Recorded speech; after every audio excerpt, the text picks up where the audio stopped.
ओम शांति। 2-7 के ईश्वरीय महावाक्य। मीठे बच्चे, माया के प्रभाव से बचने के लिए तुम घड़ी घड़ी अपने सच्चे प्रीतम को याद करो।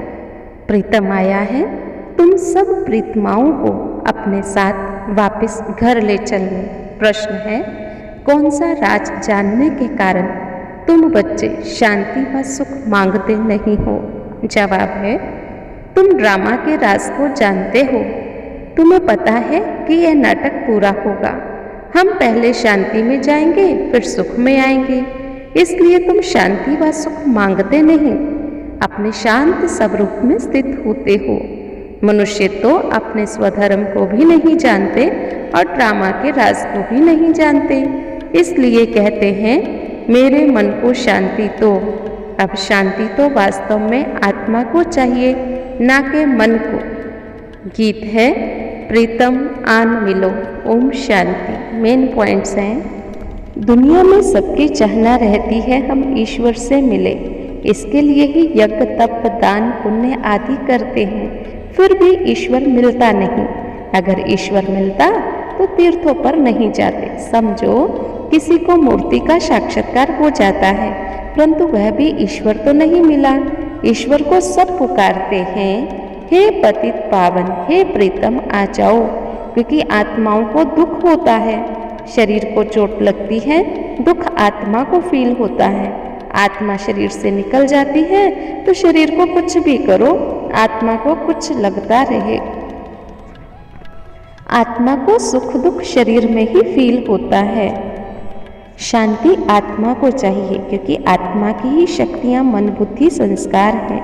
अब आत्मा ऑर्गन्स द्वारा विकर्मों पर विजयी यानी जीत पा रही है। ऐसे नहीं कि मन पर जीत पा रही है, नहीं, माया पर जीत पा रही है, वो भी परम पिता परमात्मा की श्रीमत से। संगम युग पर तुम्हारे 3 पिता होते हैं और किसी युग में 3 पिता हो नहीं सकते हैं। शिव बाबा हमारा बाप भी है, शिव बाबा टीचर भी है। परम पिता शिव बाबा का कोई बाप टीचर नहीं है, वह परम पिता भी है, परम शिक्षक भी है, रोज शिक्षा दे रहा है भिन्न भिन्न प्रकार की। तुम जानते हो, प्रीतमाओं को बैठ बाबा समझाता है। वही पतित पावन है, हमको ले जाने आया है, हमको दुखों से छुड़ाता है।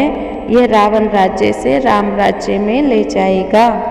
बाप ही आकर के हमें पारस बुद्धि बनाते हैं। बरोबर नाम रखा जाता है पारसनाथ, वह भी विष्णु के 2 रूप। कितनी गुंजाइश है समझाने की, बाबा बैठ डिटेल से समझाते।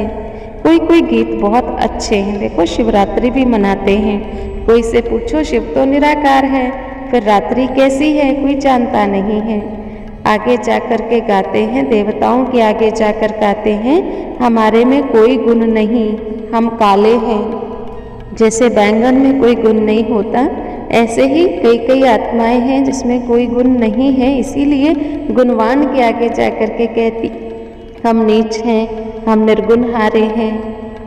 अब बाबा कहते, देखो तुम देह अभिमान छोड़ो, माँ में कम याद करो, बस। अच्छा, मीठे मीठे सिक्के लदे बच्चों प्रति माता पिता बाप दादा का याद प्यार। Good morning. धारणा है, एक बाबा से ही सुनना है और कोई से कोई बात नहीं सुननी है। ज्ञान ही मुख से रिपीट करना और कराना। बाबा के साथ वापस जाना है, इसलिए पुराना कखबंदे बैग बैगेज ट्रांसफ़र कर देना है। सबको बाप का परिचय मिल जाए, इस एक चिंता में ही रहना है। वरदान है, सदा सर्व प्राप्तियों की समृद्धि द्वारा मांगने के संस्कारों से मुक्त रहने वाले संपन्न व भरपूर भव। एक भरपूरता बाहर की होती, स्थूल वस्तुओं से, स्थूल साधनों से भरपूर, लेकिन दूसरी होती मन की भरपूरता। जो मन से भरपूर रहता है, उसके पास स्थूल वस्तु या साधन नहीं भी, फिर भी वह मन से भरपूर होने के कारण कभी अपने में कमी महसूस नहीं करेंगे। वह सदा यही गीत गाते रहेंगे, सब कुछ पा लिया। उनमें मांगने के संस्कार अंश मात्र भी नहीं होंगे। स्लोगन है, पवित्रता ऐसी अग्नि है जिसमें सभी बुराइयां जलकर भस्म हो जाती हैं। आज का स्वमान है, मैं भरपूर आत्मा हूँ। प्रश्न है भरपूर आत्मा का गीत कौन सा होगा।